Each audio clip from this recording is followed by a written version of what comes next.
Hii ni sehemu ya 8 ya mfululizo wa kujibu zile hoja za madai ya hitilafu katika kitabu cha Biblia ambazo zimezushwa na channel moja inayofahamika kama Fan kule kwenye TikTok.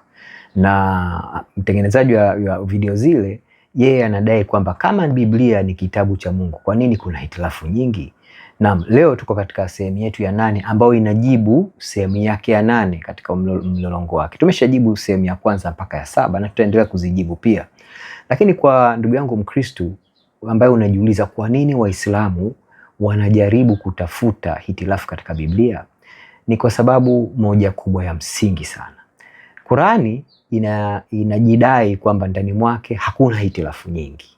Kwamba Allah ambaye inasemekana ndio mwandishi wa kitabu cha Qurani anasema kama hichi si kitabu kutoka kwa Mungu, basi ndani mwake kungekuwa na hitilafu nyingi. Allah hasemi kwamba hitilafu mngekuta hitilafu, basi anasema mngekuta hitilafu nyingi. Kwamba anakiri katika Qurani kuna hitilafu. Na niseme ukweli, nimetengeneza video kadhaa za hitilafu zomo katika Qurani, mpaka sasa hakuna Waislamu wameweza kuzijibu. Sasa kwa sababu Waislamu wao wanakosa majibu katika hitilafu za Qurani yao ambayo inajigamba kwamba ni kitabu kamilifu, wanakuja katika Biblia kutafuta hitilafu. Lakini kimsingi ukiangalia wanazoziita hitilafu ni kwa sababu wao wenyewe usomaji wao ni wahovyo katika vitabu vya Biblia. Unakuta mara nyingi tu wanabeba mistari bila kusoma kwa umakini, na laiti kama wangesoma kwa umakini wangekuta kwamba hakuna hitilafu yote, au kutokuelewa mfumo wa uandishi wa hivi vitabu. Maana kama nilivyosema mwanzoni, Biblia ni mkusanyiko wa vitabu 66 vya waandishi wasiopungua 40 ambao wameandika ndani ya miaka 1500 kutoka katika ile Agano la Kale mpaka katika Agano Jipya. Na kwamba nawakumbusha tu, vitabu vya Agano la Kale karibu vyote viliandikwa katika lugha ya Kiebrania. Baadhi viliandikwa katika lugha ya Kiaramaiki au Kiaramu.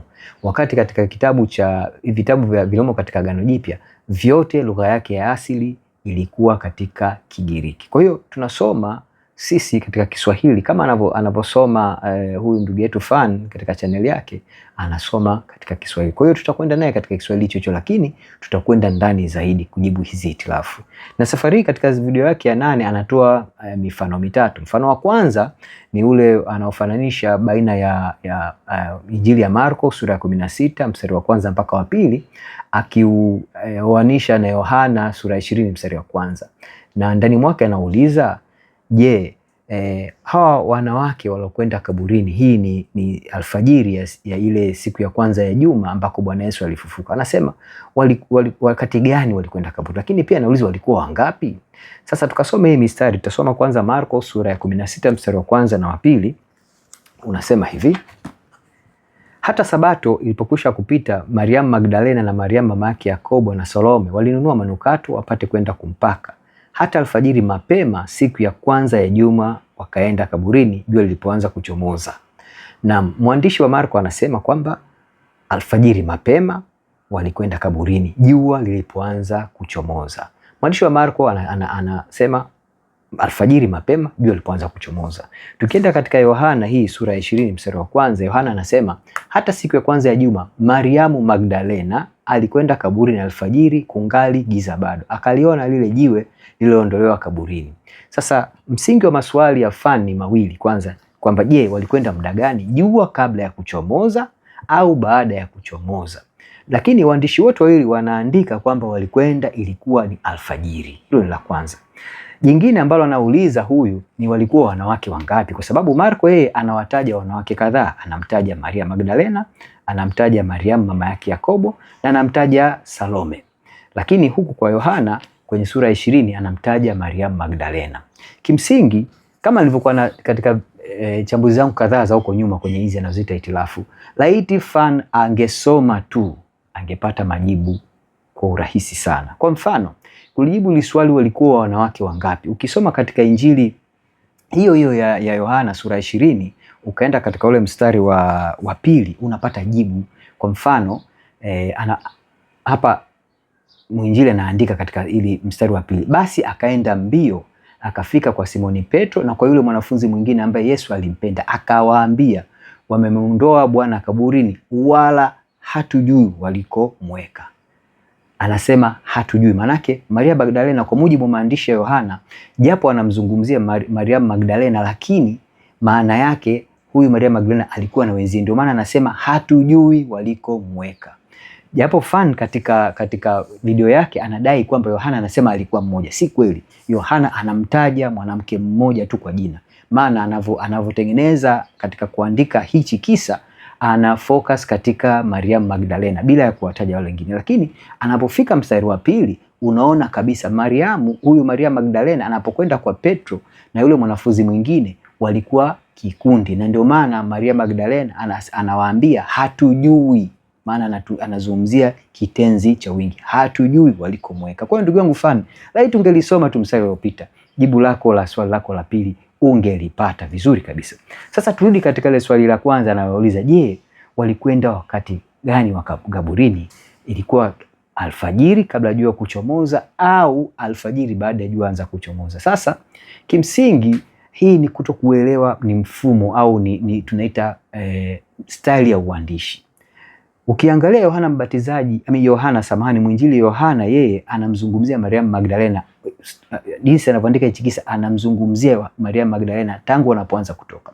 Kuna uwezekano mkubwa kwamba tunaposoma sisi wa Kristo tunachoelewa ni kwamba Maria Magdalena alitoka, inawezekana kabisa akawafuata wale Mariamu mama yake yule Yakobo na kumfuata Salome, kwa pamoja wakajiandaa.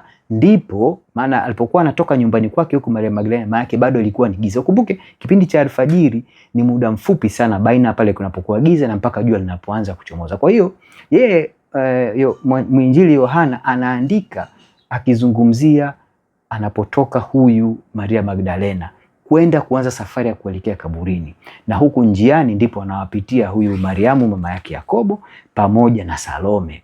Sasa kwa pamoja, yawezekana kabisa pasina shaka kwamba kwa pamoja walipoanza sasa kwa pamoja kwenda kaburini, jua ndio lilikuwa tayari limeshaanza kuchomoza. Hakuna hitilafu kwa sababu wote waandishi wote wawili wanazungumzia alfajiri, na huyu Yohana kama nilivyosema anazungumzia kabla ya jua kuchomoza kutoka katika upande wa Mariamu Magdalena. Hakuna mkanganyiko au hitilafu yote. Labda nikupe mfano. Kwa sisi tunaoishi Dar es Salaam, kwa mfano watu wanaofanya kazi mjini kwenda kazini asubuhi, wengi wa watu wanatoka manyumbani mwao alfajiri mapema. Ofisi nyingi wanaanza kazi kwenye saa 2 au saa 2:30. Lakini unakuta mtu anatoka nyumbani kwake alfajiri saa 11 kuelekea kazini kwa sababu ya foleni. Kwa mfano, mtu kama ukimuuliza unatoka saa ngapi kwenda kazini, anaweza akakwambia natoka nyumbani kwenda kazini saa 11 alfajiri. Lakini ukimuuliza unafika saa ngapi, anafika saa 2. Lakini ukimuuliza swali hilo, huwa unatoka kazini kwenda saa ngapi, hata kwambia natoka saa 11 alfajiri kabla jua la kuchomoza. Mfano, haimaanishi muda huo ndo anakuwa amefika kazini, lakini anazungumzia ule mchakato mzima wa kwenda kazini. Na ndivyo ambavyo Yohana anavyosema. Naam, twende katika mfano wake wa pili wa huyu ndugu yetu Fan.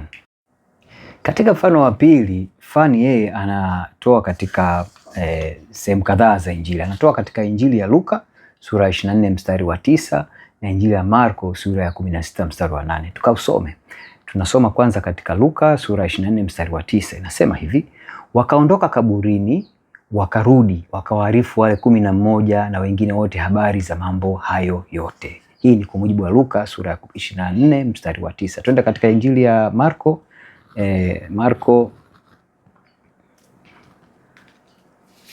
Tunasoma Marko sura ya 16 mstari wa 8. Anasema hivi Marko: wakatoka nje wakakimbia kutoka kaburini, kwa maana wameingia tetemeko na ushangao, wala hawakumwambia mtu neno, maana waliogopa. Swali lake huyu ndugu yetu Fan anauliza, je, walipeleka habari mjini au la? Kwa sababu kama tunavyoona Marko yeye anasema walirudi, waliingia tetemeko na ushangao, wala hawakumwambia mtu neno, maana waliogopa. Na tunapoenda katika Luka, yeye kama nilivyokusomea hapo mwanzoni ni kwamba wakatoka wakaenda mjini, wakaondoka kaburini, wakarudi, wakawaarifu wote 11 wengine habari za mambo hayo yote. Kimsingi japo huyu Fan anauliza habari ya mjini, lakini mjini hauzungumzwi hapa. Maana hii mstari wa 9 unasema wakaondoka kaburini, wakarudi, wakaarifu wale 11 na wengine wote habari za mambo hayo yote. Ili neno la mjini huyu Fan kalichomeka tu hapa, lakini kimsingi hapa hitilafu anayozungumzia ni kwamba je, waliwaambia watu au hakuwaambia? Sasa kabla ya kuijibu hii hitilafu, kwa sababu hitilafu hii iko pale pale katika matatizo ya huyu Fan kila mara, kwamba hasomi mistari zaidi, kwa sababu ukisoma unapata jibu. Lakini jambo msingi la kujifunza hapa ni kwamba Marko katika uandishi wake anafupisha hichi kipengele cha ufufuko wa Bwana Yesu, anakifupisha sana. Vitu vingi hakuviweka, na si kwa sababu hakuvijua, lakini ni ndio namna ambao uchaguzi wake. Kile kisa kwa mfano anatumia mistari 13 tu, kisa kizima cha kuanzia pale hawa wanawake wanakwenda kaburini mpaka wanafunzi wengine wanapata hii habari. Anatumia mistari 13. Kwa mfano ukisoma katika hii Injili ya Marko sura 16 utaona kwamba ni Marko ni kati ya mstari wa 2 mpaka wa 14 tu. Lakini unapoenda kwa Luka, yeye anakirefusha kwa kuongeza baadhi ya matukio ambayo yalikuwepo, ambayo Marko aliyawacha. Yeye huyu anatumia mistari 43. Kwa hiyo tunaona kwamba hii ni mtindo tu wa kuandika. Na pili, jambo moja la msingi, kwa mfano hii kuondoa, kwa mfano kwa mwinjili Marko kuto kuweka baadhi ya vitu haimaanishi hakujua, wala haimaanishi kwamba ushahidi wake ni hafifu, lakini kimsingi visa hivi vinaendana sambamba. Mmoja anaongeza kwa sababu fulani. Na tukumbuke kwamba waandishi wote hawa wawili, Marko na Luka, hawakuwa miongoni mwa wale wanafunzi wa kwanza wa 12 wa Bwana Yesu. Kwa mfano Marko, yeye huyu alikuwa ni mwanafunzi wa Petro, na huyu Luka alikuwa ni mwanafunzi wa Paulo, lakini wakati Paulo akiwa jela alikwenda akaishi na Yohana, yule mwanafunzi wa Yesu, ambaye wakati huo Yohana alikuwa akiishi na Mariamu mama yake Yesu. Kwa hiyo unakuta kwamba katika kipindi alichokaa na hawa alikusanya vitu vingi zaidi. Na ukisoma ile sura ya kwanza ya Injili ya Luka, anaelezea ni namna gani kitabu chake alikiandika kwa kufuata na kwa kuhoji mashahidi wengi sana. Sasa kumpa jibu Fan ni kwamba laiti angeendelea kusoma tu Injili ya Marko, jibu lake angelikuta mule. Kwa tunapoenda kusoma katika Injili ya Marko ile sura ya 16, safari tutasogea mbele kidogo. Tutasoma sura ya 16, tutasoma mstari wa 9 mpaka wa 14, ambako ndugu yangu Fan, jibu lako lipo kwamba je, walikwenda mjini? Naam. Tunasoma kuanzia mstari wa 9 mpaka wa 14. Anasema hivi. Hii ni Injili ya Marko sura ya 16. Tunaanzia mstari wa 9 kwenda mpaka 14. Naye alipofufuka alfajiri siku ya kwanza ya juma, alimtokea kwanza Maria Magdalena, ambaye kwamba alimtoa pepo 7. Hapa anazungumzia tu huyu Maria Magdalena alikuwa ni mtu wa gani, na ilikuwa kwa vipi mpaka akawa miongoni mwa wale wafuasi. Huyu akashika njia akawapasha habari wale waliokuwa naye pamoja, nao wakali wanaomboleza na kulia. Lakini nao waliposikia kama yu hai naye amemuona, hakuwasadiki kwamba huyu Maria Magdalena anakwenda tena kuambia wale wanawake wenzie, na baadaye lakini wale bado wakawa hawakusadiki. Anaendelea mwinjili. Baada hayo akawatokea watu wawili miongoni mwao, ana sura nyingine, nao walikuwa wakishika njia kwenda shamba, na hao wakaenda zao wakawapa habari wale wengine, wala hao hawakuwasadiki. Baadaye akaonekana wale 11 walipokuwa wakila. Anazungumzia 11 katika wale wanafunzi wake wa Yesu, kwa sababu kumbuka kipindi hiki Judas Iskariote alikuwa tayari ameshajinyonga. Anasema baadaye akaonekana na wale 11 walipokuwa wakila, akawakemea kwa kutokuamini kwao na ugumu wa mioyo yao, kwa kuwa hawakuwasadiki wale waliomuona alipofufuka katika wafu. Kwamba Bwana Yesu anamtokea Maria Magdalena, anawatokea na watu wengine, na wote hawa wanawaeleza wale wanafunzi 11, lakini hawakusadiki. Bwana Yesu anawakemea kwamba hawa wanawake wa Maria Magdalena na wanawake wengine baadaye walikwenda kuwapasha habari wale wanafunzi wa Yesu, lakini hawakuamini. Ndipo Bwana Yesu anapowatokea wote wakiwa pamoja, anawakemea kwa kitendo hicho. Kimsingi, ukitaka kuelewa mtiririko wa kisa hiki vizuri sana, ukisoma Injili ya Yohana unaona mtiririko. Kwa mfano, unapopata mtiririko wa Yohana ndipo unakuja kuelewa mtiririko wa Marko na kuelewa mtiririko wa Luka. Kwa mfano, unaposoma Yohana unakuta kwamba huyu Maria Magdalena na wale wanawake wengine kadhaa, akiwemo Mariamu mama yake Yakobo na yule Salome na wanawake wengine kadhaa, walikwenda kaburini, wakalikuta tupu, wakarudi. Waliporudi, Maria Magdalena peke yake akaenda kwanza kumfuata Petro na mwanafunzi mwingine ambaye inasemekana huyu alikuwa ni Yohana. Wakaenda pamoja kaburini. Baada ya pale Petro na Yohana wakaondoka, Maria Magdalena akabaki peke yake akiwa analia. Ndipo akaona baadhi ya malaika ndani katika lile pango, na pia akamuona Bwana Yesu kabla ya kumtambua akiwa kama ni mtunza bustani pale. Na ndipo baada ya hapo Bwana Yesu kujidhihirisha, tunasoma sasa huyu Maria Magdalena, ndipo tunaenda katika mstari wa 9 anaposema alipomtokea kwanza Maria Magdalena ambaye kwamba alimtoa pepo 7, huyu akashika njia akawapasha habari wale waliokuwa nao pamoja, yani wale wanawake. Kwa hiyo Maria Magdalena alifunga safari 2 za kaburini. Ndio safari ya pili alipoachwa nyuma, baadaye alipotokewa na Yesu, ndipo akawafuata wanawake wenzake. Kwa hiyo tunasoma hizi injili zote 4 kwa pamoja, ndipo tunapata mtiririko kamili wa hichi kisa. Kwa hiyo ndugu yangu fan, hakuna mkanganyiko wala hitilafu yoyote. Hawa wanawake walirudi wote na wakatoa taarifa. Si hawa tu, lakini pia wale watu wengine waliokuwa njia nao walienda kuwapasha habari wale wanafunzi 11. Lakini wale bado walikuwa hawajaamini. Ndio maana Bwana Yesu anapokuja kuwatokea tena, Injili anasema kwamba Bwana Yesu akawakemea kwa kutokuamini kwao na ugumu wa mioyo yao, kwa kuwa hawakuwasadiki wale waliomuona alipofuka katika wafu. Kwa hiyo hili la pili, ndugu yangu fan, ni kwamba hakuna hitilafu. Tunakwenda katika mfano wake wa 3. Katika mfano wa 3 wa ndugu yetu fan katika chaneli yake, anasoma Mathayo sura ya 10 mstari wa 9 mpaka wa 10, akilinganisha na Marko sura ya 6 mstari wa 7 mpaka wa 9. Tukasome alafu kisha tutakuja kuangalia analeta changamoto gani na majibu yake ni yapi. Tunaanza kwanza na Mathayo sura ya 10 mstari wa 9 mpaka wa 10. Unasema hivi: msichukue dhahabu. Haya yalikuwa ni maneno ya Bwana Yesu anapowaambia wanafunzi wake. Anawaambia msichukue dhahabu wala fedha wala mapesa mishipini mwenu wala mkoba wa safari wala kanzu mbili wala viatu wala fimbo, maana mtendakazi anastahili posho lake. Hii ni Mathayo 9 mstari wa 9 mpaka wa 10. Tunakwenda katika Marko, Injili ya Marko sura ya 6 mstari wa 7 mpaka wa 9. Unasema hivi mstari hii: akawaita wale tenashara, akaanza kuwatuma wawili wawili, akawapa amri juu ya pepo wachafu, akawakataza wasichukue kitu cha njiani isipokuwa fimbo tu, wala mkate wala mkoba wala pesa za bindoni, lakini wajifungie viatu. Akasema msivae kanzu mbili. Hii ni kwa mujibu wa Marko. Sasa kwa maandiko haya mawili, fan anauliza, je, kuchukua gongo na viatu au kutokuchukua? Kwa sababu unaposoma hizi injili mbili unaona tofauti mbili, kwamba kuna sehemu Bwana Yesu anawakataza kuchukua vyote ikiwemo gongo na viatu, lakini unapoenda katika Marko anasema wachukue, lakini wasivae kanzu mbili, lakini wachukue gongo. Sasa ndugu yangu fan yeye anauliza, je, wachukue gongo na viatu au kutokuchukua, na sehemu ipi ifuatwe?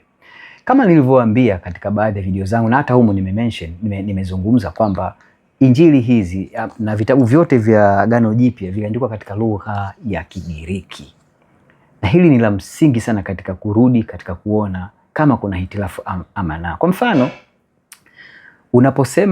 unaposema katika neno lile kwamba Bwana Yesu anapowazungumzia neno lile, kwa mfano katika Mathayo anasema msichukue. Hii tunaona katika Mathayo 9 pale pale mwanzoni. Na tunapoenda katika Marko, tunapoenda katika mstari ule wa 8 anasema wasichukue. Sasa Mathayo na Marko wanatumia maneno mawili tofauti kabisa ya Kigiriki na yenye maana tofauti. Kwanza kabla ya kufika huko niwafahamishe jambo moja, kwamba ukumbuke wanafunzi hawa Mathayo na wanafunzi wa Bwana Yesu walikaa na Bwana Yesu kwa miaka 3 wakizunguka huku na huko kueneza habari ya Injili. Bwana Yesu akihubiri, akiponya watu na kufanya miujiza mingi pamoja na kuzungumza na watu.